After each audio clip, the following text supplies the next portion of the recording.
Existen religiones en el mundo antiguo donde el Apocalipsis es concebido como un gran tribunal de justicia divina. Un momento de revelación final donde los pecadores son arrojados a las llamas eternas y los justos son elevados hacia un paraíso de luz inagotable. En esos mitos, el fin del mundo es un castigo moral o una purificación necesaria dictada por un Dios omnipotente e invulnerable. Pero al viajar hacia el extremo norte de Europa, hacia las escarpadas costas de los fiordos cortados a pico y los densos e impenetrables bosques de pinos negros, cubiertos de escarcha, esa noción reconfortante de salvación espiritual se desintegra por completo, congelada por los vientos aullantes del Mar del Norte. La mitología nórdica alberga la visión del fin de los tiempos más oscura, fatalista y aterradora jamás concebida por la mente humana. Para los antiguos vikingos, el universo no terminaba con un juicio justo, sino con una masacre cósmica garantizada.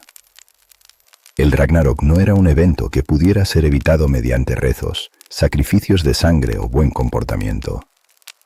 Era el destino absoluto e ineludible, una sentencia de muerte matemática tejida en las raíces del árbol del mundo desde el primer segundo de la creación. Y lo más espeluznante de esta profecía no era que los hombres estuvieran condenados a perecer, sino que los propios dioses, los inmensos y todopoderosos soberanos de Asgard, sabían con absoluta certeza que marcharían hacia una guerra brutal donde serían masacrados, devorados y reducidos a cenizas. Antes de adentrarnos en el frío abismal de esta noche eterna y presenciar cómo las entidades más formidables del universo caminan voluntariamente hacia su propia aniquilación, cuéntanos en los comentarios desde qué país nos estás acompañando y cuál es tu dios nórdico favorito. Y si tu mente es atraída por los misterios insondables del pasado, las grandes batallas épicas y los mitos oscuros en esta verdadera historia de ensueño, suscríbete al canal y activa la campana en este preciso instante. Tu apoyo es la fuerza vital que nos permite seguir forjando estos relatos en el yunque del tiempo. Para comprender la magnitud del terror nórdico y la asfixiante desesperanza que envuelve al Ragnarok, es imperativo abandonar la idea de que el fin del mundo comienza con trompetas celestiales o lluvias de fuego repentinas. El apocalipsis vikingo no inicia con un estallido ensordecedor de luz, sino con un silencio sepulcral, un descenso térmico letal y la caída de un solo copo de nieve negra. La profecía inquebrantable de la Voluspa, el poema sagrado pronunciado por una vidente muerta que el propio Odín resucitó para interrogar, dictaba que el colapso de la creación estaría precedido por el Fimbulvetre, el gran invierno. No se trataría de una simple estación de clima severo, sino de una anomalía meteorológica y cósmica de proporciones devastadoras. Serían 3 inviernos crudos, violentos y continuos, encadenados uno tras otro sin un solo día de verano de por medio. 3 largos años donde el sol, pálido y moribundo, sería incapaz de derretir la gruesa capa de escarcha que cubriría el mundo de los hombres, Migar. A medida que el Fimbulvetre extendía su manto blanco y asfixiante sobre la tierra, los océanos rugientes se congelarían hasta convertirse en inmensas llanuras de hielo sólido e intransitable. Los grandes ríos detendrían su marcha, paralizados en gargantas de escarcha cristalizada. Los inmensos bosques de abedules y pinos, privados de la luz y el calor vital, se marchitarían rápidamente, dejando únicamente troncos muertos y ramas negras que se quebrarían bajo el peso inmenso de la nieve acumulada. Los vientos huracanados soplarían desde todas las direcciones al mismo tiempo, trayendo consigo tormentas de hielo afilado que desollarían la piel de cualquier criatura viva que se atreviera a caminar a la intemperie. La humanidad, que durante siglos había sobrevivido a las duras condiciones de Escandinavia mediante la caza, la pesca y la agricultura de resistencia, se encontraría de pronto acorralada en un callejón sin salida geológico y climático. Sin cosechas posibles, sin animales migratorios a los que cazar y con las aguas de pesca selladas bajo metros de hielo impenetrable, el hambre comenzaría a devorar a las aldeas desde adentro con la voracidad de un lobo famélico. Pero la verdadera tragedia del Fimbulvetre no residía únicamente en la inanición física o la muerte por hipotermia. El frío extremo y la oscuridad prolongada operarían como un ácido corrosivo sobre los cimientos mismos de la civilización y la moralidad humana. En la cultura vikinga, el honor, la lealtad al clan, El respeto a los juramentos dados y la sagrada ley de la hospitalidad eran los pilares inamovibles que sostenían el orden social frente al caos del mundo salvaje. Sin embargo, bajo la presión aplastante del gran invierno y la desesperación absoluta por conseguir un mísero pedazo de carne, o un leño para el fuego, esa delgada capa de civilización se fracturaría por completo. Los antiguos poemas nórdicos relatan este colapso moral con palabras que hielan la sangre. Sería una era de hachas, una era de espadas donde los escudos serían partidos en dos. La codicia y el terror reemplazarían a la nobleza. Los lazos de sangre más sagrados perderían todo su valor. Hermanos asesinarían a sus propios hermanos en la oscuridad por un puñado de grano congelado. Los padres abandonarían a sus hijos en la nieve, y los hijos se alzarían en armas contra sus padres. Los juramentos frente a los dioses serían escupidos y olvidados. La humanidad entera descendería a un estado de barbarie primitiva, devorándose a sí misma en un frenesí de violencia desesperada antes de que las fuerzas oscuras del cosmos tuvieran siquiera que intervenir. Midgard se ahogaría en su propia sangre mucho antes de arder en llamas. Mientras los hombres se masacraban mutuamente en la penumbra de la tierra helada, en las alturas del cielo cósmico se gestaba el evento astronómico que marcaría el punto de no retorno. Desde el inicio mismo del tiempo, dos inmensos y monstruosos lobos celestiales, Skoll y Ati, habían perseguido incansablemente a los carros del sol y de la luna a través de la inmensidad del firmamento. Día tras día, noche tras noche, esta cacería perpetua había mantenido el ciclo de la luz y la oscuridad en movimiento.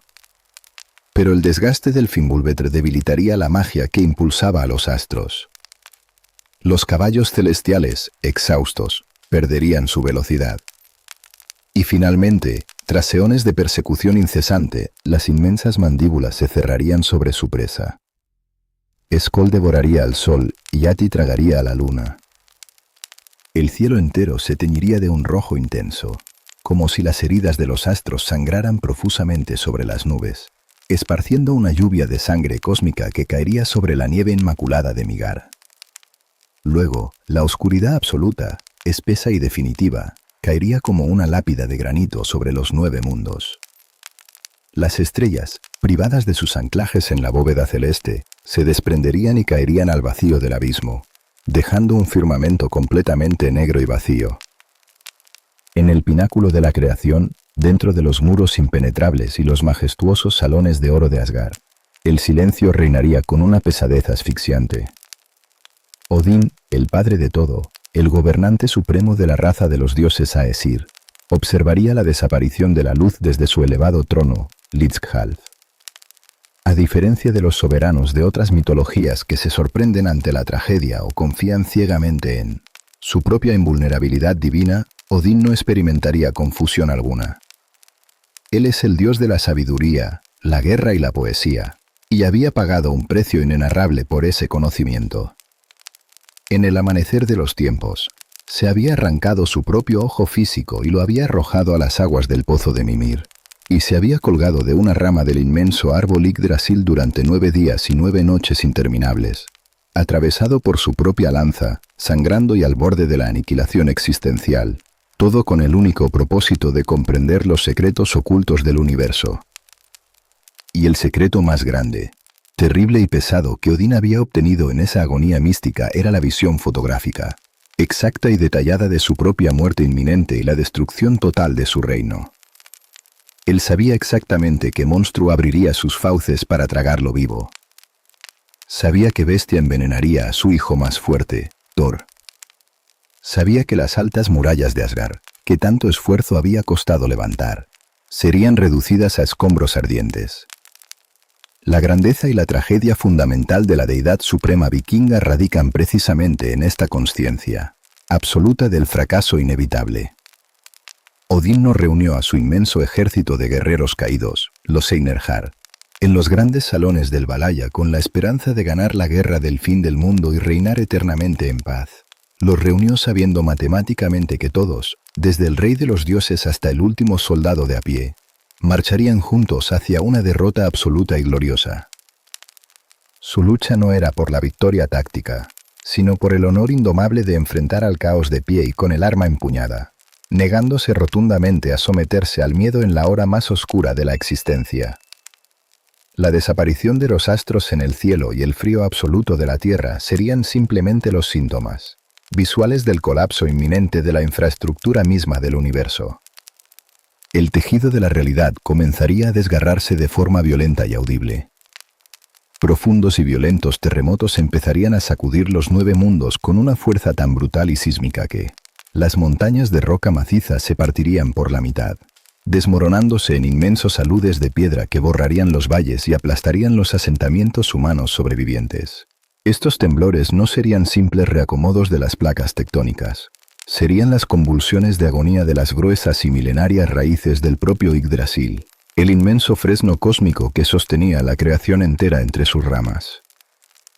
Y mientras el árbol del mundo gemía y temblaba bajo la presión apocalíptica, en las oscuras y gélidas profundidades de la tierra, el movimiento violento de la piedra tendría un efecto liberador y catastrófico.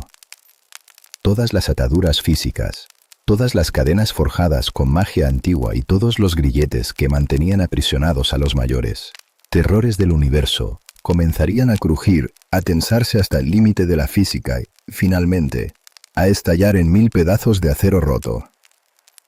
El tejido mismo de la realidad no colapsa en silencio. Las convulsiones del gran invierno, el Fimbulvetr, no eran simples anomalías atmosféricas, eran los espasmos de muerte de un universo enfermo.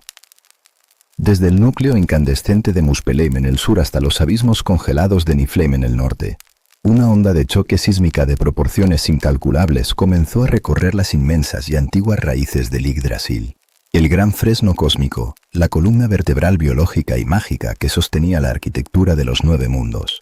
Crujió con un estruendo ensordecedor que paralizó los corazones de dioses y mortales por igual. La madera sagrada, que había permanecido inquebrantable desde el amanecer de los tiempos, temblaba ahora violentamente bajo una presión insoportable.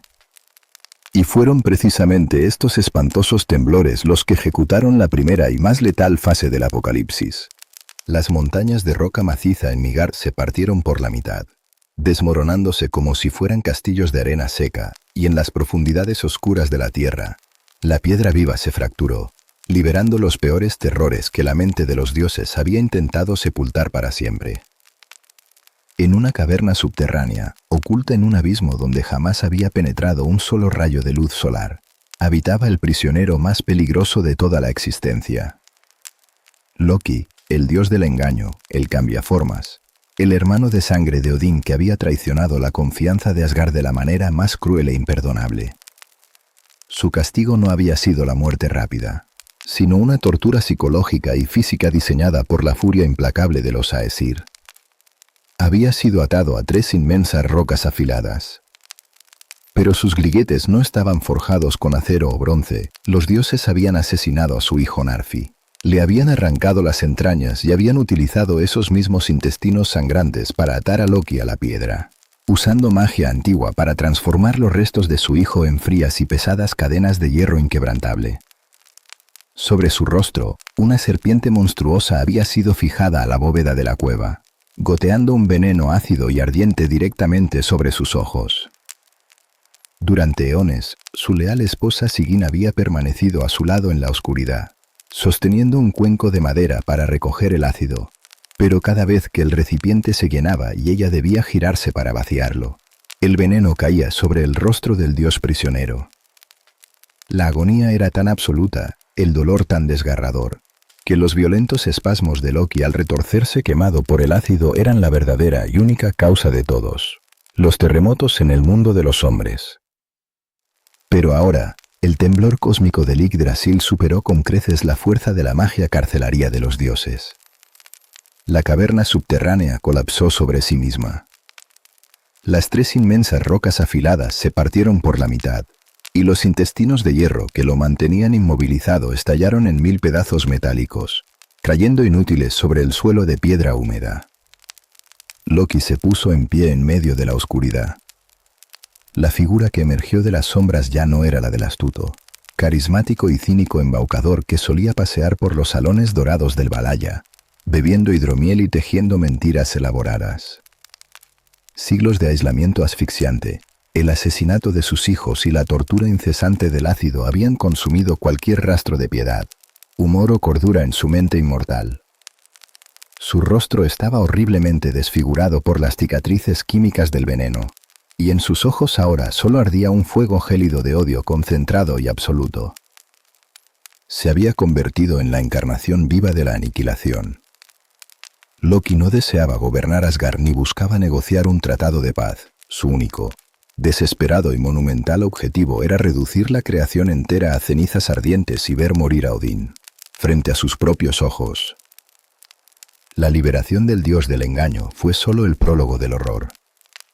En una isla desolada, rodeada por aguas oscuras y tempestuosas, otro prisionero monumental sintió como la tierra se resquebrajaba bajo sus inmensas patas. Fenrir, el lobo gigante, el hijo monstruoso de Loki y la giganta Angrboda, había permanecido encadenado durante incontables generaciones. Su fuerza física era tan descomunal que, en su juventud, había destrozado sin esfuerzo las cadenas de hierro más pesadas que los dioses pudieron forjar. Solo Gleipnir, una cinta mágica fabricada por los enanos utilizando elementos imposibles y abstractos, el sonido de los pasos de un gato, la barba de una mujer, las raíces de una montaña, los tendones de un oso, el aliento de un pez y la saliva de un pájaro, había logrado inmovilizarlo. Parecía un frágil hilo de seda, pero era más duro que el diamante cósmico. Para atarlo, el valiente dios Tyr había tenido que sacrificar su propia mano derecha, dejando que Fenrir se la arrancara de un mordisco brutal cuando la bestia comprendió que había sido engañada. Para silenciar sus aullidos, los dioses habían clavado una inmensa espada verticalmente en sus fauces, con la empuñadura apoyada en la mandíbula inferior y la punta perforando su paladar superior, obligándolo a mantener la boca abierta de par en par, babeando un río de espuma y sangre que formaba el río Van. Cuando las raíces del Yggdrasil temblaron, la magia antigua que sostenía a Gleipnir se desintegró en el viento helado. La cinta inquebrantable se rompió como una simple rama seca bajo la bota de un guerrero. Fenrir sacudió su inmensa y peluda cabeza, escupiendo la espada ensangrentada que lo había amordazado durante siglos. El lobo gigante se alzó en toda su aterradora majestad, y la literatura nórdica describe su anatomía con un pánico que trasciende el tiempo. Su tamaño se había vuelto tan incomprensiblemente colosal durante su cautiverio que, al abrir sus temibles fauces para soltar su primer aullido de libertad, su mandíbula inferior rascaba la tierra firme, mientras que su mandíbula superior rasgaba físicamente la bóveda del cielo.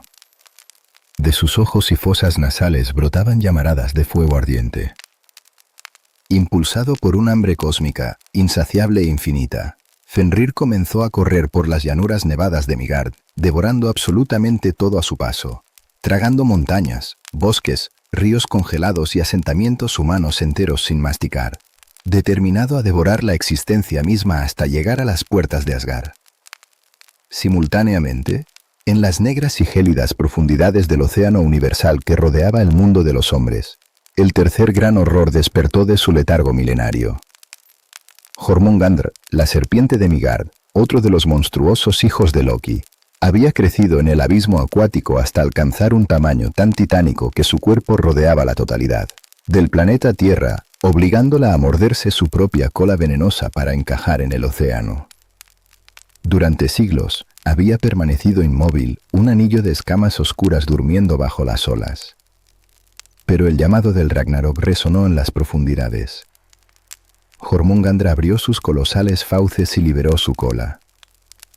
El simple acto de desenroscar su inmenso cuerpo generó una catástrofe hidráulica de proporciones apocalípticas. Las aguas del océano se agitaron con una furia incontrolable. Olas monumentales, tsunamis negros del tamaño de montañas enteras, se levantaron hacia el cielo gris y se estrellaron con una violencia arrasadora contra las costas de Midgard, barriendo de la faz de la tierra a cualquier sobreviviente del gran invierno que intentara refugiarse en las playas. Mientras Jormungandr se retorcía y ascendía violentamente hacia la superficie de las aguas heladas, comenzó a escupir espesos torrentes de un veneno negro y corrosivo. Este veneno altamente tóxico manchó los mares, exterminando de manera instantánea cualquier forma de vida acuática, y se evaporó rápidamente, contaminando la atmósfera, tiñendo el aire de un amarillo enfermizo y asfixiando a los pájaros en pleno vuelo. La serpiente gigante avanzó hacia la tierra firme, arrasando el terreno con su colosal vientre escamoso, dispuesta a encontrarse cara a cara con su eterno y odiado archienemigo, Thor, el dios del trueno. Y en medio de este caos líquido y furioso, cabalgando sobre las monstruosas crestas de los tsunamis provocados por la serpiente cósmica, apareció el navío más espeluznante jamás construido. Su nombre era Naglfar, el barco de la muerte. No estaba hecho de roble tallado, ni de hierro forjado, ni de escudos superpuestos. Naglfar había sido construido minuciosa y macabramente a lo largo de los siglos utilizando exclusivamente las uñas sin recortar de todos los hombres y mujeres muertos en Midgard. Era una embarcación pálida, espectral y repulsiva, un inmenso recordatorio flotante de la putrefacción y la negligencia humana. Impulsado por las aguas negras y la magia oscura, Naglfar rompió sus amarras.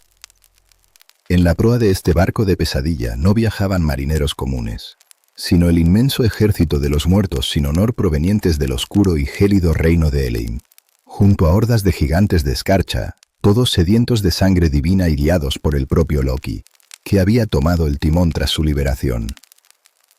Las cadenas más fuertes del universo se habían roto en pedazos. El engaño, el hambre física y el veneno puro se habían desatado sobre la Tierra de manera simultánea. Las fuerzas de la destrucción marchaban, nadaban y navegaban convergiendo hacia un único punto estratégico en la geografía del cosmos. El escenario estaba preparado para el asedio final, pero el asalto definitivo no provendría únicamente de las profundidades de la Tierra o del fondo del océano.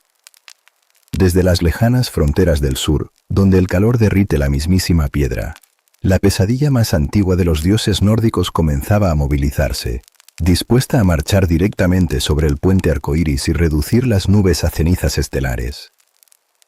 Mientras la tierra de Midgard se ahogaba bajo el hielo del gran invierno, las inundaciones tóxicas de la serpiente y la furia devoradora del inmenso lobo Fenrir, la amenaza definitiva que sellaría el destino del universo no provino de las oscuras y heladas profundidades del abismo, sino de las deslumbrantes y abrasadoras fronteras del sur geográfico y cósmico. El Ragnarok es, en su núcleo termodinámico más profundo, una guerra de aniquilación total entre temperaturas extremas incompatibles. El frío sepulcral que paralizó los corazones de los hombres estaba a punto de colisionar frontalmente contra un calor primigenio tan absoluto que derretiría la propia estructura atómica de la creación.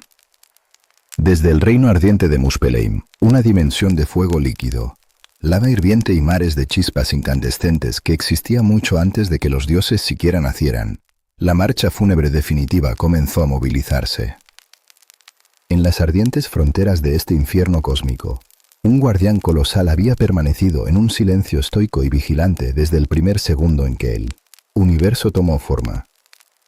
Su nombre era Surtur, el más antiguo y letal de los gigantes de fuego. A diferencia de las deidades de Asgard, que construían palacios, forjaban leyes políticas y se inmiscuían en los asuntos frágiles de los mortales, Surtur no albergaba ningún tipo de ambición de gobierno ni deseaba adoración. Él era una fuerza purificadora y destructiva, un elemento puro de la naturaleza cósmica cuyo único y absoluto propósito existencial era esperar pacientemente el momento matemáticamente exacto para reducir los 9 mundos a cenizas humeantes. Su anatomía era incomprensible para la mente humana, un titán compuesto de magma endurecido y fuego vivo, cuya inmensa silueta oscurecía el horizonte. Pero el verdadero terror de Surtur no radicaba únicamente en su tamaño físico, sino en el arma de aniquilación masiva que empuñaba con ambas manos. Su espada flameante era descrita en los antiguos códices nórdicos con un pavor reverencial. No estaba forjada con acero terrenal ni con magia enana, sino con el núcleo mismo de las estrellas. Su filo brillaba con una intensidad infinitamente más cegadora, caliente y letal que el propio sol que acababa de ser devorado en los cielos. Cuando las raíces del árbol Yggdrasil comenzaron a fracturarse por los terremotos, Surtur supo que su milenaria guardia había concluido. alzó su inmensa espada ardiente, iluminando la oscuridad perpetua que había caído sobre el cosmos, y lanzó un grito de guerra que hizo hervir los océanos restantes.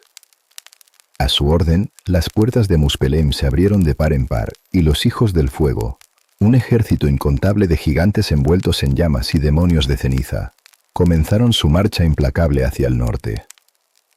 El avance de este ejército ardiente no se produjo marchando lentamente sobre la superficie de la Tierra. La literatura nórdica describe un evento astronómico de un terror visual abrumador, el cielo mismo, la inmensa bóveda celeste que separaba las dimensiones. No pudo soportar la presión térmica y mágica de los hijos de Muspelheim. El firmamento se rasgó literalmente por la mitad con un sonido ensordecedor de tela cósmica desgarrándose. Por esa inmensa grieta abierta en las alturas, cabalgaron los gigantes de fuego, descendiendo hacia los mundos inferiores como una lluvia de meteoritos asesinos, quemando el aire gélido a su paso y convirtiendo las nubes de tormenta en vapor hirviente. Liderando esta carga apocalíptica cabalgaba Surtur, rodeado por un aura de fuego tan intensa que los inmensos bosques de abedules de Migar estallaban en llamas, espontáneas kilómetros antes de que sus jinetes siquiera tocaran el suelo. Pero el objetivo táctico de esta invasión ígnea no era el destrozado mundo de los mortales, que ya estaba siendo devorado por Fenrir y ahogado por la serpiente. El verdadero objetivo militar de Surtur era el corazón mismo del poder divino, la fortaleza dorada de Asgard. Y para alcanzar las altas murallas de los dioses, el ejército de fuego debía cruzar la obra de ingeniería mágica más deslumbrante y frágil de todo el universo, el puente Bifrost. El Bifrost no era un puente construido con piedra pesada o madera de roble. Era un inmenso arcoíris cristalizado, forjado por los dioses utilizando tres elementos fundamentales: el fuego, el agua y el aire. Era la única ruta física y mágica que conectaba la tierra de los hombres con el reino celestial de los Aesir. Durante eones, había brillado en el cielo con colores resplandecientes, sirviendo como un recordatorio constante de la vigilancia divina y permitiendo a los dioses descender a Migar a voluntad. Su estructura cristalina era tan delicada que vibraba suavemente con el paso del viento, pero poseía la fuerza suficiente para sostener la caballería armada de los inmortales. Sin embargo, los arquitectos de Asgard siempre supieron que el Bifrost albergaba una vulnerabilidad estructural fatal. Había sido diseñado para colapsar bajo una carga calórica específica. Cuando la vanguardia del ejército de Muspelheim, liderada por el inmenso Surtur, puso sus ardientes botas sobre la superficie multicolor del puente sagrado, la física del milagro arquitectónico se desmoronó. El fuego primordial de los gigantes interactuó violentamente con la magia del arco iris. Los colores del Bifrost comenzaron a hervir y a derretirse como cristal sometido a la fragua de un herrero. El inmenso peso de los titanes de lava, combinado con la temperatura insoportable de la espada de Surtur, superó el límite crítico de tensión. Con un estallido supersónico que resonó en todos los rincones del universo moribundo, el puente Bifrost estalló en 1000 millones de fragmentos de cristal incandescente, cayendo sobre la Tierra como una lluvia de diamantes rotos y ardientes. Este evento no fue un simple colapso estructural, fue la materialización táctica del mayor terror de los dioses. Al romperse el puente, Asgard quedó completamente aislado geográficamente del resto del cosmos. La vía de escape había sido aniquilada, y las líneas de suministro de energía cósmica habían sido cortadas de tajo. Los dioses quedaron atrapados en su propio reino superior, acorralados en la cima de la creación, obligados a enfrentar la aniquilación sin posibilidad alguna de retirada estratégica. Surtur y sus hijos, que lograron cruzar justo en el milisegundo anterior al colapso total de la estructura, pisaron finalmente la tierra sagrada de los dioses. El ejército de fuego avanzó implacablemente hasta llegar a las inmensas llanuras de Vigrid. Este campo de batalla no había sido elegido al azar en el último momento. Vigrid era una explanada colosal y perfecta, que medía exactamente 100 leguas de ancho por 100 leguas de largo en todas las direcciones. Los dioses nórdicos, en su fatalismo absoluto y su conocimiento previo del futuro, habían designado esta planicie plana y abierta desde el inicio de los tiempos como el matadero oficial donde se derramaría la última gota de sangre del universo. Allí, en la inmensidad de Vigrid, Surtur detuvo a sus huestes ardientes y clavó su espada flameante en el suelo, esperando pacientemente. A él se unieron rápidamente las fuerzas del caos que habían asolado Migar.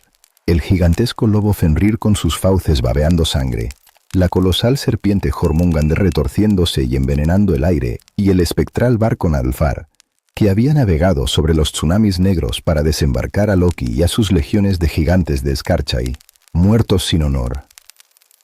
Las fuerzas de la aniquilación se habían posicionado en perfecta formación militar, formando una inmensa e impenetrable muralla de hielo oscuro, veneno tóxico y fuego cegador que se extendía hasta donde alcanzaba la vista.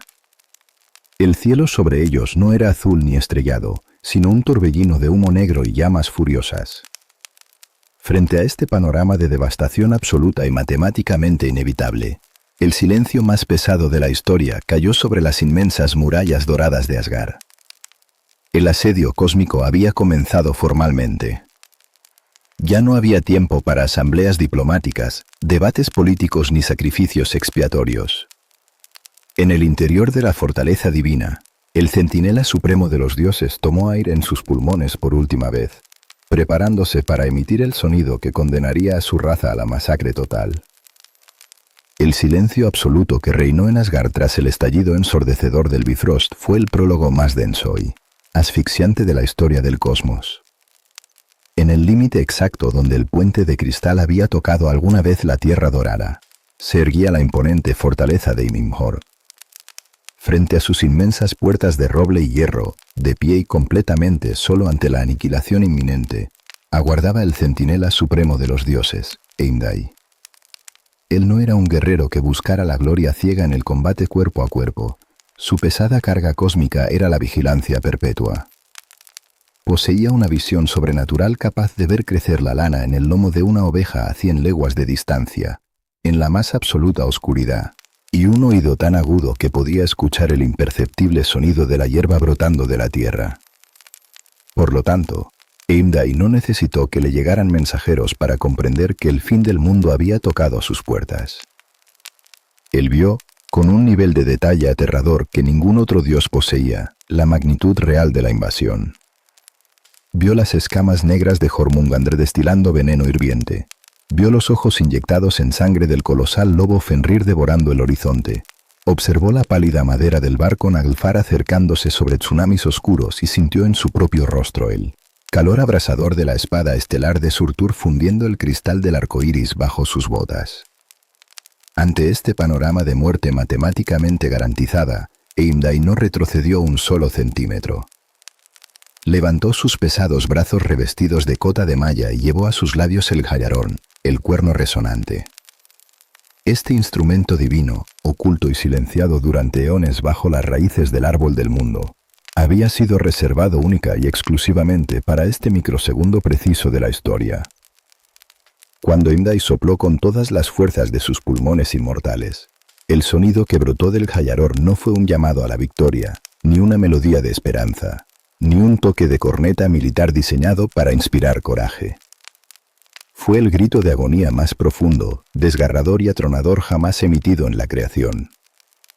El estruendo fue de tal magnitud que no solo resonó en los majestuosos salones de Asgard, sino que su onda de choque acústica penetró físicamente la roca sólida, descendiendo en espiral y haciendo vibrar violentamente cada uno de los 9 mundos, desde los gélidos abismos de Niflheim hasta el núcleo ardiente de Muspelheim. El sonido del cuerno era la notificación oficial, irrevocable y cósmica de que el tiempo había expirado. Al escuchar este bramido ensordecedor, el inmenso fresno Yggdrasil, el pilar biológico del universo que ya estaba siendo sacudido por los terremotos, emitió un gemido prolongado y espeluznante, derramando sus hojas sagradas como lágrimas de savia sobre el abismo oscuro. En el corazón de Asgard, sentado en su elevado trono de Litzhalf, Odín escuchó el grito del cuerno. El padre de todo, el soberano tuerto y señor de la sabiduría oscura, no mostró pánico, no convocó asambleas de emergencia ni buscó refugio en los búnkeres de su fortaleza. Comprendiendo que la batalla final requería una preparación estratégica impecable, no para vencer, sino para asegurar que el universo cayera con el máximo honor posible, Odín se puso en pie y vistió su pesada armadura de oro puro. Tomó su lanza mágica Gungnir, forjada por los enanos para no fallar jamás su blanco, y montó sobre Sleipnir, su colosal e incansable corcel de 8 patas. Con la capa al viento y su único ojo fijo en la desesperación, el rey de los dioses emprendió su última y más desesperada cabalgata. No cabalgó hacia las líneas del frente para repeler el asedio de Surtur. Cabalgó en dirección opuesta, descendiendo a la velocidad del rayo hacia las oscuras profundidades, hasta llegar al pozo de Mimir, el manantial subterráneo de la sabiduría infinita ubicado bajo una de las gruesas raíces de Yggdrasil. Allí, en la humedad lúgubre de la cueva, reposaba la cabeza decapitada de Mimir, el ser más sabio que jamás había existido, conservada viva mediante hierbas secretas y magia rúnica antigua. Odín se arrodilló frente a la cabeza cercenada de su antiguo consejero. El soberano supremo del universo, el dios que exigía sacrificios humanos y gobernaba sobre los destinos de los reyes mortales, se humilló en el último segundo de la historia para pedir consejo a un muerto. Odín no preguntó cómo detener el Ragnarok, pues sabía que las líneas del destino tejidas por las nornas eran inquebrantables. Preguntó cómo debía desplegar a sus deidades en la inmensa llanura de Vigrid para que cada uno encontrara a su némesis designada. Las palabras exactas que la cabeza decapitada de Mimir susurró al oído de Odín en la oscuridad absoluta siguen siendo uno de los secretos más celosamente guardados y aterradores de la mitología nórdica, pero le entregaron al dios la arquitectura táctica de la masacre que estaba a punto de desatarse. Mientras Odín consultaba a los muertos en las sombras, en la cima de Asgard, la mayor maquinaria militar jamás ensamblada en la historia de la humanidad y la divinidad comenzó a movilizarse. El Valhalla, el majestuoso salón de los caídos techado con escudos de oro puro y apuntalado por inmensas lanzas, cobró vida.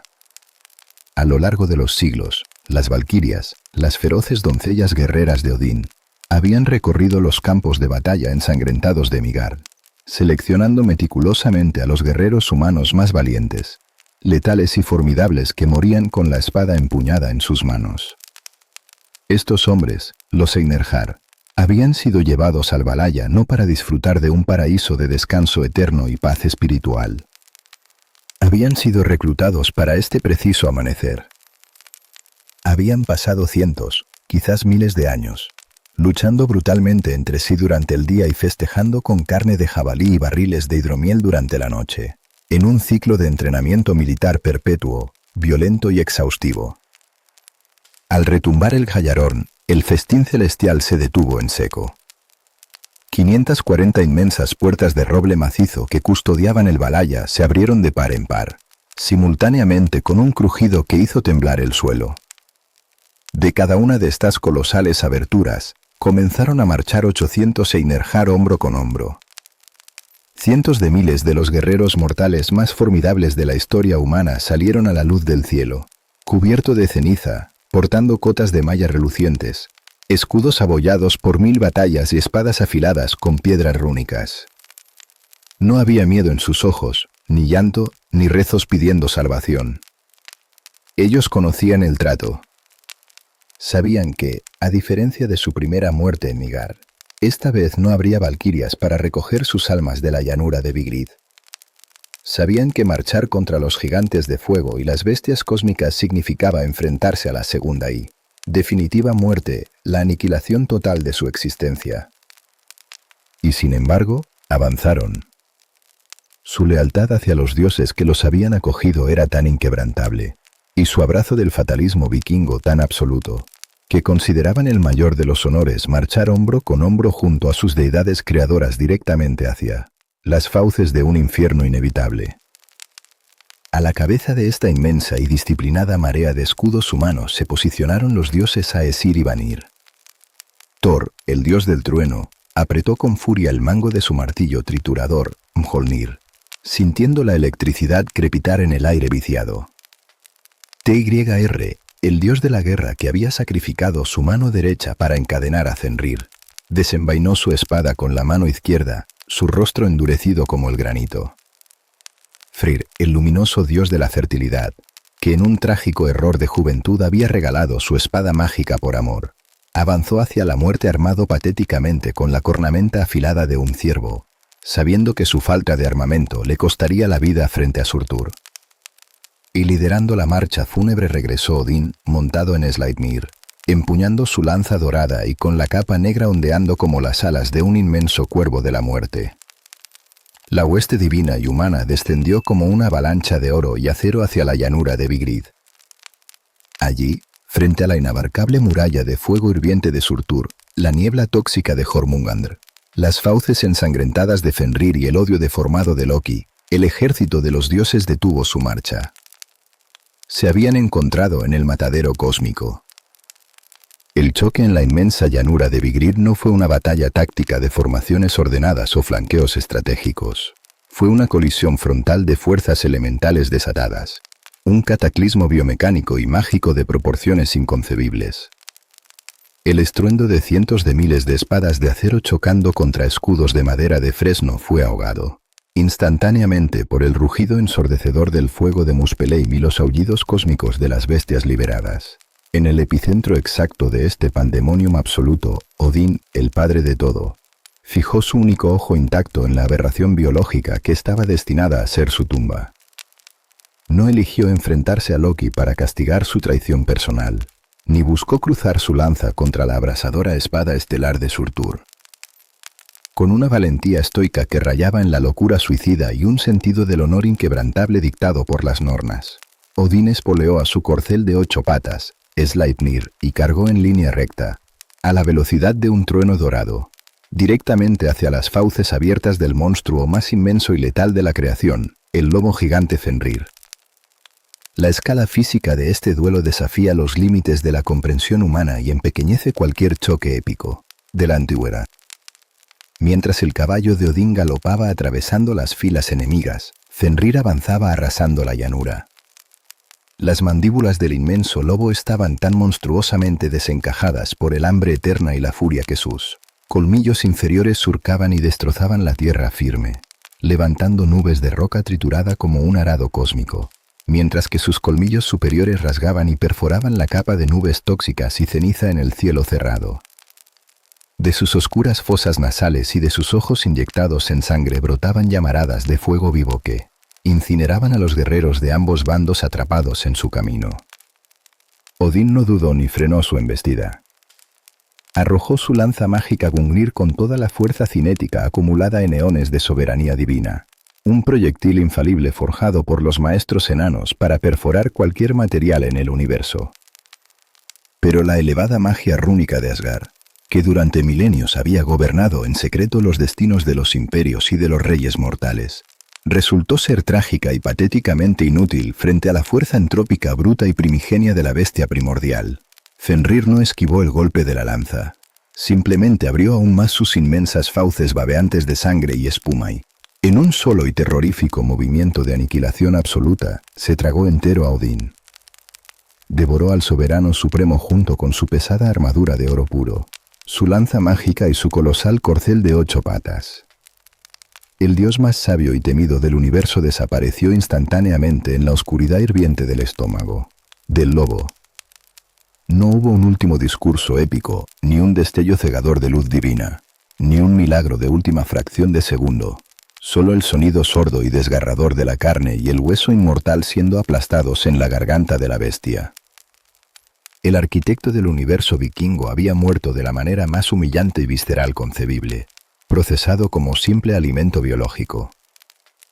La caída del padre de todo envió una onda de choque psicológica paralizante a través de las apretadas filas de los Einherjar y los dioses sobrevivientes. Ver al rey de Asgard ser devorado vivo como una presa indefensa amenazó con quebrar la disciplina de hierro del ejército dorado en medio del matadero. Pero el fatalista universo nórdico no permitía el lujo del duelo, el pánico o el llanto en el campo de batalla. Antes de que Fenrir pudiera lamerse los labios empapados con la sangre del rey de los dioses para buscar a su siguiente víctima, una figura solitaria, pesada y de rostro inexpresivo emergió del caos de las espadas. Era Vidar, el dios del silencio, el hijo de Odín destinado a sobrevivir. Vidar jamás había pronunciado una sola sílaba en los ruidosos y festivos salones del Valhalla, Había pasado la totalidad de su inabarcable existencia inmortal preparándose física y mentalmente en la más absoluta soledad para este preciso y brutal milisegundo de venganza filial. No portaba lanzas mágicas infalibles ni martillos que invocaran tormentas electromagnéticas. Su arma definitiva contra el destructor del universo era una anomalía tecnológica y un testimonio del vínculo sagrado entre dioses y mortales, una bota de cuero sumamente tosca, gruesa y pesada que llevaba calzada únicamente en su pie derecho. Esta bota no había sido forjada en las inmaculadas fraguas celestiales ni enfriada en los ríos sagrados. Había sido cosida lenta, rústica y minuciosamente a lo largo de incontables milenios utilizando exclusivamente los pequeños recortes de cuero desechados que los humildes zapateros mortales de Midgard cortaban de las puntas y talones al fabricar su propio calzado. Por un antiguo y silencioso decreto religioso, los hombres arrojaban esos trozos sobrantes para ayudar a los dioses en el fin de los tiempos, y el dios silencioso había acumulado y prensado mágicamente esta humilde ofrenda humana hasta forjar un bloque de cuero de una dureza cósmica, un material absolutamente indestructible incluso para los afilados colmillos de un lobo del tamaño de una montaña. Sin emitir un solo grito de guerra que delatara su posición o su dolor, el dios Vidar saltó directamente hacia la muerte. Mientras Fenrir bajaba la cabeza e intentaba tragarlo con un chasquido veloz, Vidar introdujo su bota mágica profundamente en la boca del monstruo, pisando con una fuerza tectónica incalculable la lengua ensangrentada y la mandíbula inferior de la bestia, clavándola irremediablemente contra el suelo ensangrentado de Vigrid.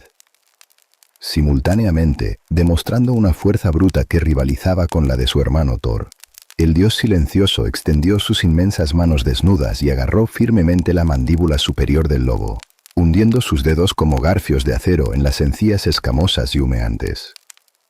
Con un tirón biomecánico de una violencia atroz e inenarrable, impulsado por el dolor puro y la rabia glacial de la orfandad divina recién adquirida, Vidar tiró hacia arriba.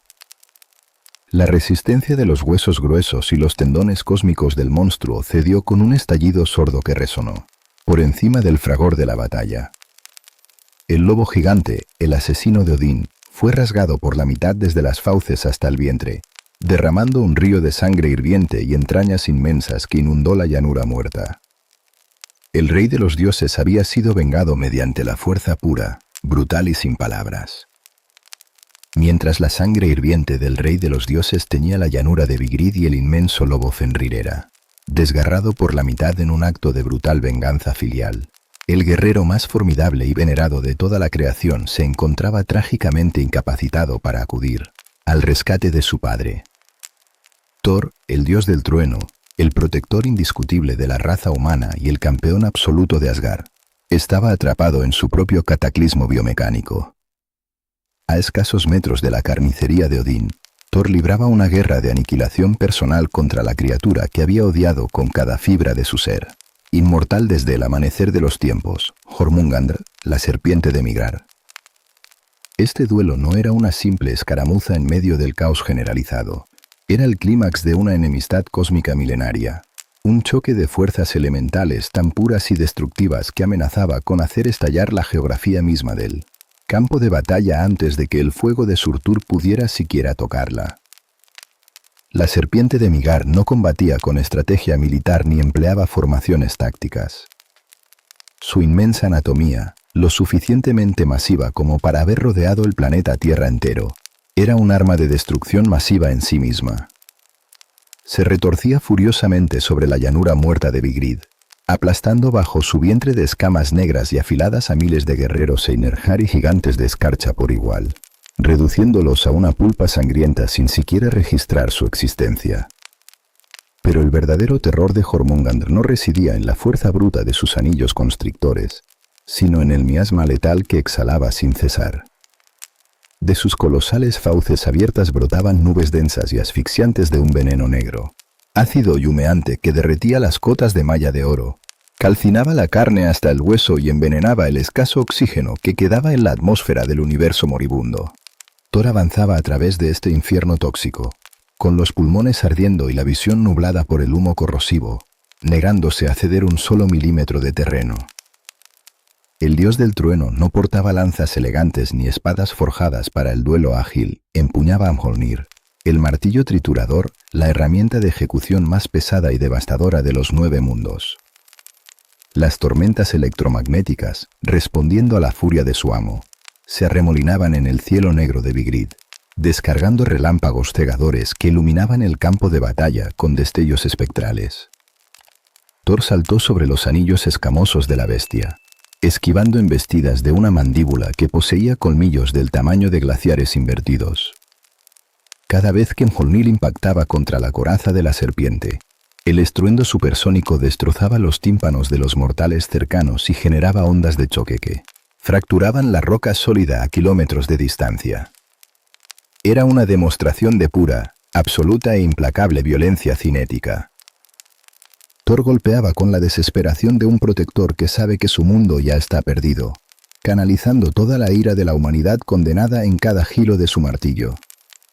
El clímax de este choque de titanes llegó cuando la serpiente, en un frenesí de dolor y odio ciego, alzó su inmensa cabeza por encima de las nubes tóxicas, preparándose para descargar un torrente de ácido hirviente que derretiría al dios del trueno hasta convertirlo en cenizas. Thor no retrocedió para buscar cobertura. Con un rugido que hizo temblar las estrellas muertas, canalizó la totalidad de la energía residual de las tormentas del universo en el hierro de Mjolnir. Saltó hacia el vacío, interceptando el ataque en pleno aire, y descargó un golpe vertical con una fuerza tectónica incalculable directamente sobre el centro exacto del cráneo de Jormungandr. El impacto fue definitivo. El cráneo de la serpiente cósmica estalló hacia adentro con un crujido espeluznante. Su cerebro fue triturado al instante, y el inmenso cuerpo de la bestia, perdiendo toda tensión biológica, se desplomó como una montaña derrumbada sobre la llanura de Vigrid, levantando una cortina de polvo, ceniza y sangre venenosa que oscureció por completo el sol extinto. Thor había vencido. Había aniquilado al terror de los océanos. Pero en la implacable y fatalista arquitectura de la mitología nórdica, la victoria jamás es gratuita, y el triunfo militar rara vez se traduce en supervivencia. El golpe letal de Mjolnir había sido perfecto, pero la física del combate a tan corta distancia exigió su precio inmediato. Al aplastar el cráneo de la serpiente, el dios del trueno fue bañado de pies a cabeza por una erupción final a presión de la sangre altamente tóxica y el veneno puro de Jormungandr. Thor, el ser más fuerte, resistente y vigoroso de toda la creación, aterrizó pesadamente sobre el fango ensangrentado de Vigrid. Apretó el mango de su martillo, respirando con extrema dificultad.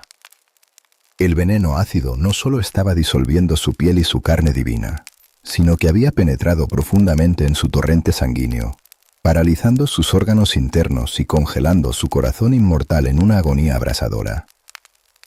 Lentamente, con una lentitud que contrastaba trágicamente con la velocidad de sus relámpagos, Thor dio la espalda al gigantesco cadáver de su archienemiga. Intentó caminar, intentó mantenerse en pie como lo dictaba el honor inquebrantable de Asgard. Sus botas de hierro se arrastraron sobre la tierra envenenada. Dio un paso, luego un segundo paso, temblando incontrolablemente. Alcanzó el tercer paso mientras su visión se oscurecía, y el cuarto mientras la fuerza abandonaba sus masivos músculos. El quinto, sexto y séptimo paso fueron ejecutados por pura y absoluta fuerza de voluntad, negándose a arrodillarse ante el caos. En el octavo paso, su agarre sobre Mjolnir se aflojó por primera vez en eones. Y al dar el noveno paso, la biología divina finalmente colapsó. Thor se desplomó boca arriba, muerto antes de que su cuerpo siquiera tocara el suelo. El trueno se había silenciado para siempre, y el último gran bastión de defensa de los dioses y de los hombres yacía inerte en el barro. La caída del inmenso y musculoso cuerpo de Thor, el dios del trueno, impactando pesadamente contra el fango ensangrentado de Vigrid, produjo un sonido sordo que pareció absorber la poca esperanza que aún flotaba en el aire viciado del campo de batalla. Cuando sus dedos, gruesos como troncos de roble, soltaron finalmente el mango del martillo Mjolnir, el universo entero comprendió de forma instintiva e irrevocable que su escudo protector había sido destrozado, para siempre. La muerte del campeón de Asgard no provocó una retirada en pánico entre las filas de los Einherjar, ni generó gritos de rendición. En la fría, estoica y fatalista psicología vikinga, la caída del líder no es una excusa para huir, sino la señal definitiva para endurecer el corazón, apretar los dientes y lanzarse ciegamente hacia la carnicería final para asegurar un lugar en la memoria de las eras. La masacre en la llanura de 100 leguas de ancho se intensificó hasta convertirse en una vorágine de caos absoluto. Una trituradora de carne inmortal y mortal donde la sangre caliente se mezclaba con el hielo derretido y la ceniza volcánica. En medio de esta tormenta de acero, escudos astillados y extremidades cercenadas, dos figuras se buscaron a través del humo espeso con la inercia ineludible del destino. No se encontraron por accidente, sino por un odio magnético, fundamental y milenario. Por un lado, avanzaba Loki, el dios de las mentiras, el cambiaformas, el arquitecto de la traición suprema. Su rostro, horriblemente desfigurado por los siglos de tortura bajo el veneno de la serpiente subterránea, reflejaba una sonrisa vacía y retorcida. Loki no albergaba ninguna ilusión de sobrevivir a este día, ni le importaba en lo más mínimo gobernar sobre las cenizas del universo. Su motivación era el nihilismo más puro y venenoso concebible, el deseo febril, sádico y absoluto de ver arder la creación de Odín, de destruir las leyes, la belleza y la estructura de un cosmos que lo había rechazado, torturado y encadenado en la oscuridad. Frente a él, emergiendo de la niebla de la batalla como una estatua de granito inamovible, se interpuso Heimdall, el guardián blanco, el vigilante del puente Bifrost. Heimdall representaba la antítesis absoluta de Loki. Si el dios de las mentiras era el fuego caótico de la rebelión que consume todo sin propósito, el centinela de los dioses era la roca fría y matemática del deber inquebrantable, la lealtad ciega y el orden institucional. Heimdall había soltado su pesado cuerno de guerra, el Gallarón, y ahora empuñaba a Ofun, su espada mágica, con ambas manos. La literatura nórdica nos presenta en este duelo el choque de dos filosofías irreconciliables de la existencia. No hubo cruce de palabras altaneras, ni insultos finales, ni intentos de negociación, porque ambos sabían que sus destinos estaban sellados desde el primer latido del tiempo. El combate entre el engaño y la vigilancia fue rápido, vicioso y carente de toda elegancia heroica. Fue una pelea íntima y desesperada en el barro. Loki atacó con la agilidad letal de una víbora, utilizando su magia caótica para confundir los sentidos, pero la visión sobrenatural de Heimdall, capaz de perforar cualquier ilusión óptica, rastreó cada movimiento del traidor con una frialdad mecánica. Las espadas chocaron sacando chispas que iluminaron sus rostros sudorosos y ensangrentados. En un movimiento simultáneo y fatal, dictado por la más oscura ironía de las nornas, la defensa de ambos colapsó en la misma fracción de segundo. Loki logró hundir su daga profundamente en las entrañas del guardián, rasgando su cota de malla dorada, y en ese mismo y exacto instante, Heimdall descargó un golpe decapitador con Ofun que se hundió profundamente en el cuello y el pecho del cambiaformas. Ambos dioses cayeron de rodillas sobre el suelo de Vigrid, a escasos centímetros el uno del otro, mirándose fijamente a los ojos mientras sus propios pulmones se llenaban de sangre. En un último y agónico esfuerzo, mantuvieron el contacto visual hasta que la luz de la vida se extinguió en ambos, sellando su enemistad cósmica en una muerte mutua. Un empate perfecto entre el caos absoluto y el orden inquebrantable que no dejó a ningún vencedor sobre la tierra muerta. Simultáneamente, a escasos metros de distancia, la brutalidad del Ragnarok se manifestaba en su forma más pura y animal.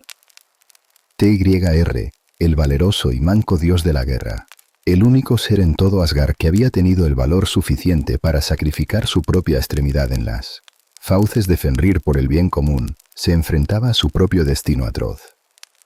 Su oponente no era un gigante acorazado ni un dios renegado, sino Garm, el monstruoso y gigantesco sabueso del inframundo, el guardián de las puertas de Helheim.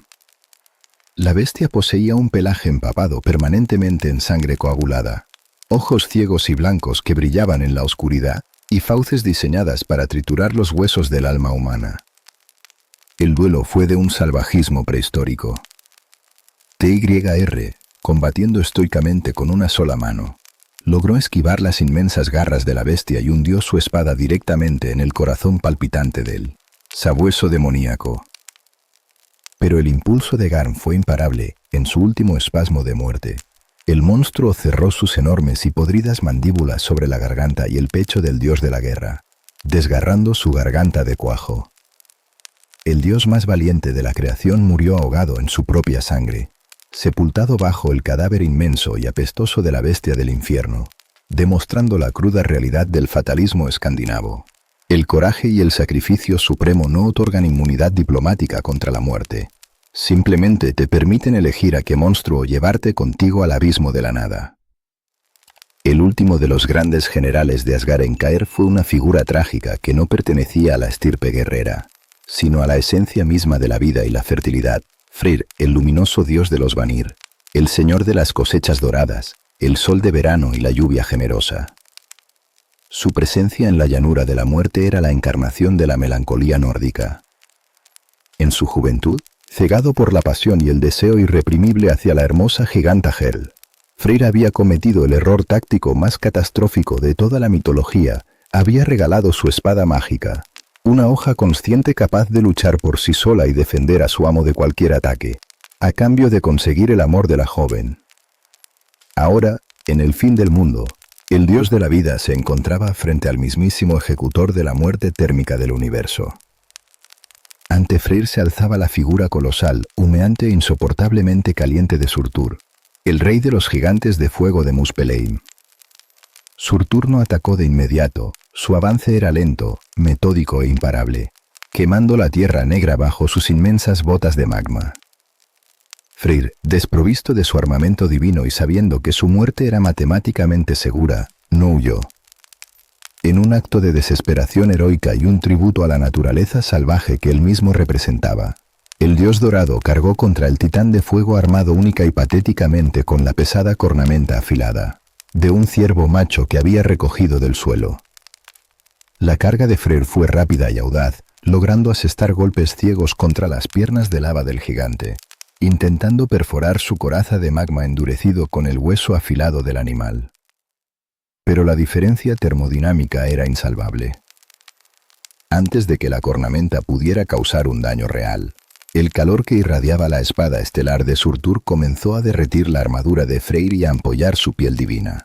Con un solo, perezoso y devastador movimiento de su inmensa hoja de fuego, Surtur partió a Freyr por la mitad, incinerando sus restos antes de que estos siquiera tocaran el suelo. El hermoso dios de la fertilidad se redujo a una pequeña nube de cenizas grises que fue rápidamente dispersada por los vientos huracanados.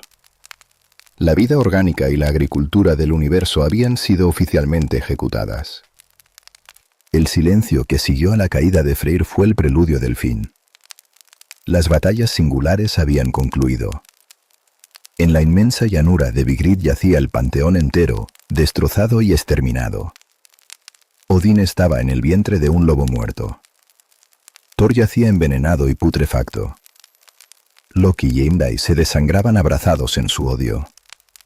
TYR estaba sepultado bajo un sabueso del infierno, y los cientos de miles de guerreros Einherjar, los campeones de la humanidad, yacían masacrados junto a hordas incontables de gigantes de escarcha, trolls y monstruos marinos.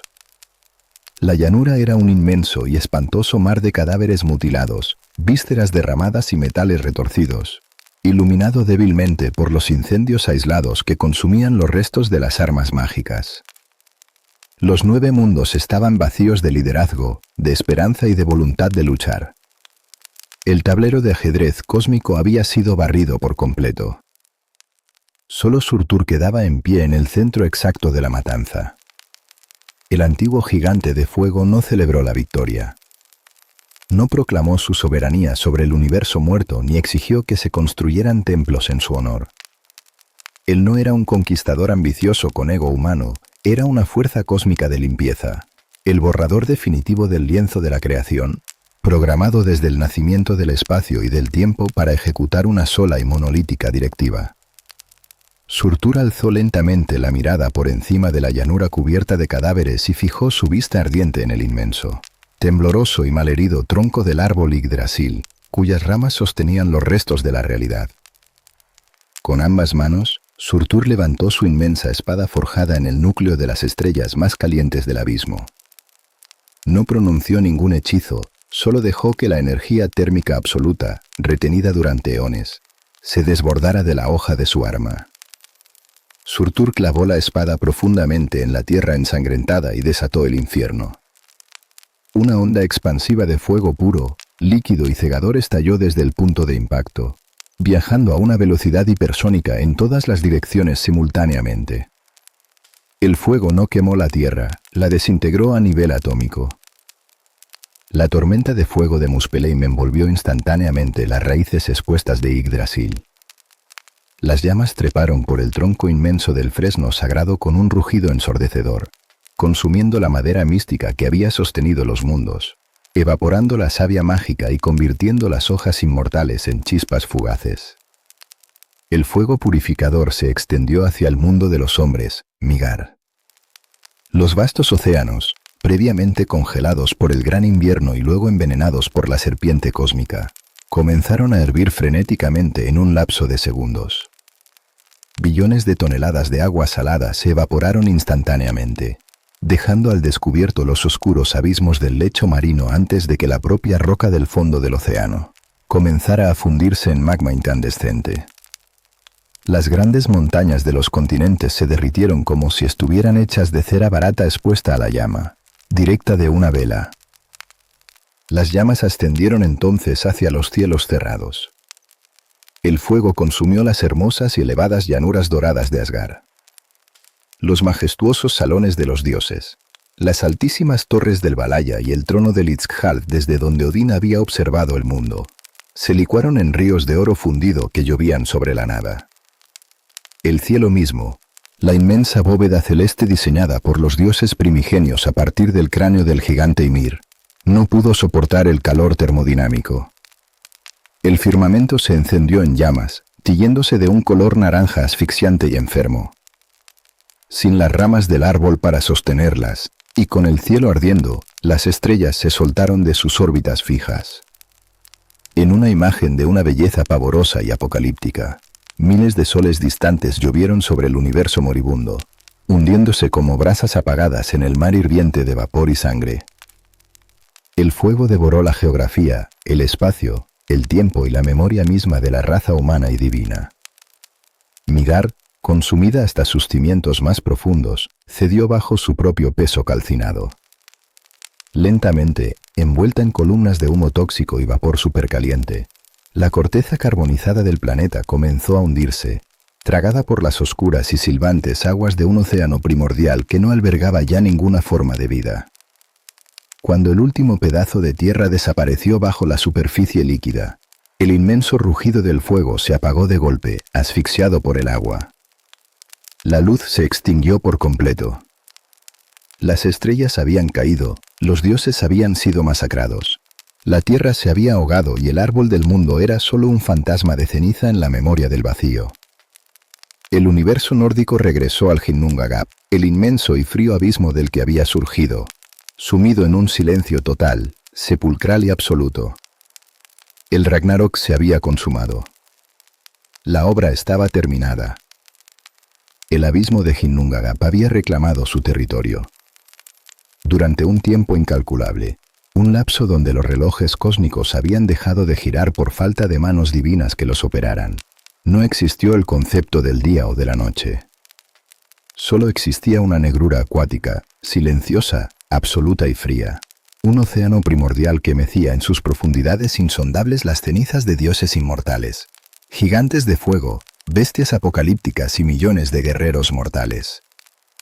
La aniquilación térmica de Surtur y el diluvio universal parecían haber puesto el punto final definitivo a la colosal y sangrienta tragedia del universo nórdico. Sin embargo, la mitología vikinga, forjada en la dura y cíclica realidad de las estaciones escandinavas, albergaba en su núcleo más oscuro una verdad inquebrantable. Después del invierno más crudo, asfixiante y letal, el hielo siempre termina por resquebrajarse. La muerte en el cosmos nórdico no era una pared de granito inamovible, era simplemente una inmensa puerta giratoria. Bajo la infinita y pesada mortaja del océano muerto, El milagro geológico de la resurrección comenzó de manera imperceptible. La corteza terrestre, calcinada y purificada por las llamas de Muspelheim, empezó a empujar hacia arriba, impulsada por fuerzas tectónicas primigenias que sobrevivieron al colapso.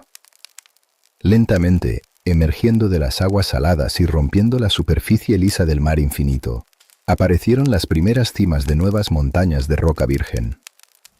Pero esta nueva tierra no era un páramo estéril de obsidiana y ceniza gris. Era un mundo asombrosamente verde, vibrante y purificado.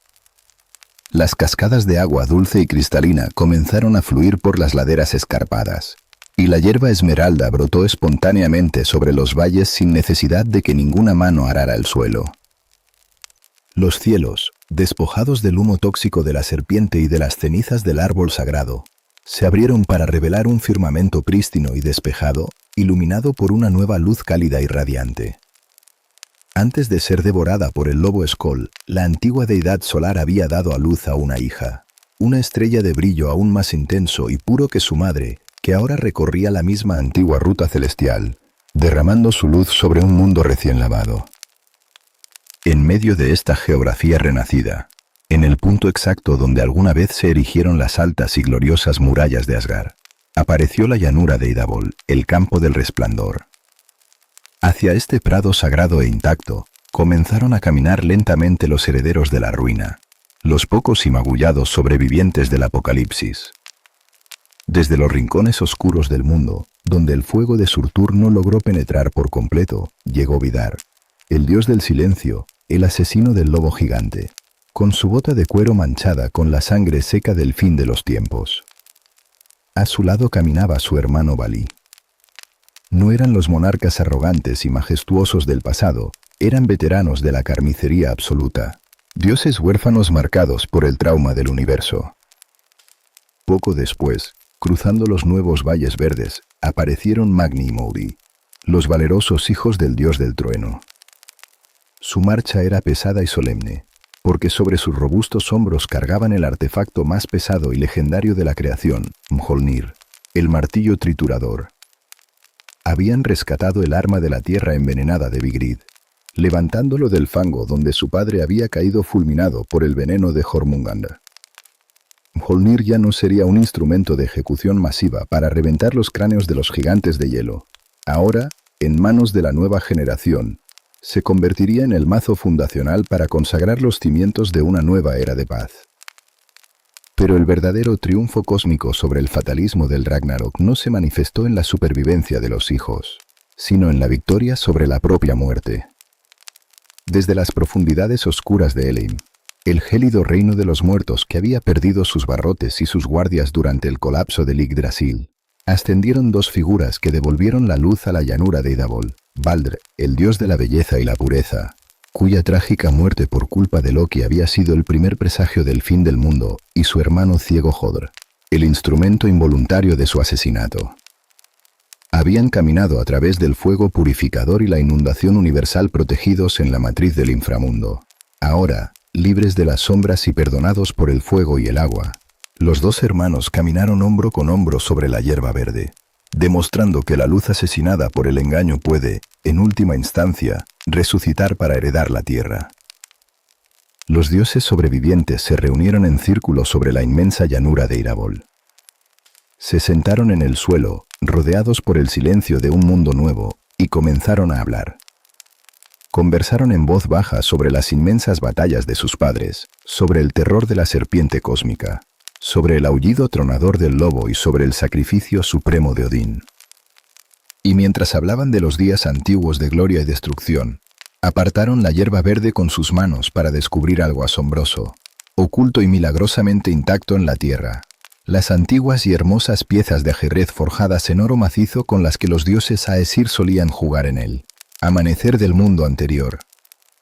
Los herederos recogieron las piezas doradas, las limpiaron de la tierra húmeda y las colocaron de nuevo sobre el tablero imaginario, listos para comenzar la partida cósmica una vez más, pero esta vez, en un universo despojado de tiranía y traición.